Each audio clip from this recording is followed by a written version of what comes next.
In the heart of North Africa, where the golden sands meet a mighty river, a civilization was born that would defy time itself.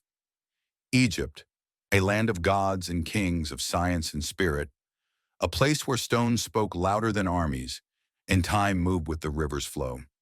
This is the story of ancient Egypt, a history not just remembered, but carved into eternity. More than 5,000 years ago, life in Egypt began with a gift, not gold, not power, but water. The Nile River, flowing more than 4,000 miles, brought floods, silt, and life. Each year it would rise, spill its fertile mud onto the land, then fall, leaving behind perfect soil for farming. Egyptians didn't just survive in the desert, they thrived. With wheat and barley, onions and flax, they built villages. With surplus food came towns, then cities, then one of the first great nations on earth. Around 3100 BCE, a king named Narmer, or Menes, united Upper and Lower Egypt. He became the first pharaoh, a king, yes, but also a god in human form. From that moment, Egypt began its journey through dynasties, temples, tombs, and a legacy that would echo for millennia.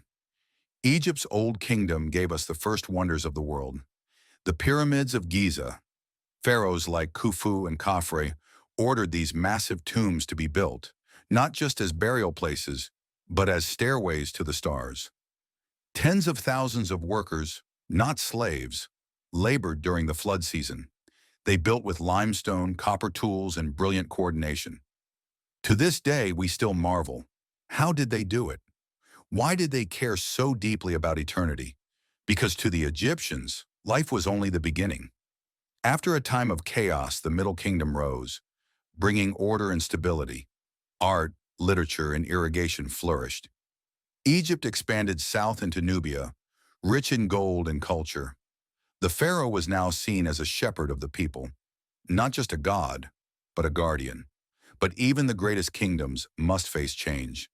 Then came Egypt's brightest moment, the New Kingdom. This was an age of empire, monuments, and legendary rulers. Hatshepsut, one of the world's first great female leaders, she ruled with wisdom, built temples, and led trade with distant lands. Akhenaten, the pharaoh who tried to change Egypt's religion, worshiping one god, Aten, the sun disk. It was a bold experiment and deeply controversial. Tutankhamun, the boy king, made famous not by his rule, but by his untouched tomb, discovered in 1922, a treasure trove of gold, magic, and mystery. The warrior king, who reigned for over 60 years, fought great battles, built mighty temples, and called himself the great ancestor. This was Egypt at its height, powerful, wealthy, proud. But Egypt wasn't built on war, it was built on belief. They believed in an afterlife, a paradise of eternal peace. To reach it, your heart had to be lighter than a feather. This gave rise to mummification, tombs, and the famous Book of the Dead. Their gods were many: Ra, the sun god; Osiris, god of the afterlife; Isis, the healer; Anubis, the jackal-headed guide of souls. And through their writing system, hieroglyphics, they recorded prayers, taxes, laws, and love. Their knowledge in medicine, astronomy, and math was far ahead of its time. They built calendars, performed surgeries, and mapped the stars. But as centuries passed, Egypt faced invasions, internal struggles, and foreign rulers. First came the Assyrians, then the Persians. Later, Alexander the Great conquered Egypt and founded Alexandria, a city of knowledge. Then came the Romans, and eventually Egypt became part of an empire not its own. The last pharaoh, Cleopatra VII, ruled with charm and intelligence. But her defeat by Rome marked the end of ancient Egypt's independence.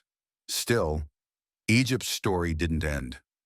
It lived on in scrolls and monuments and in the minds of those who studied its ruins. Today, Egypt's temples still stand.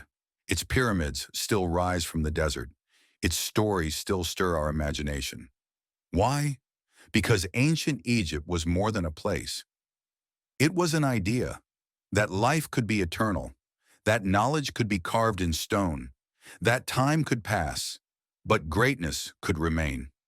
So next time you see the Nile or a pyramid, remember you're not just looking at ruins, you're looking at one of humanity's first masterpieces.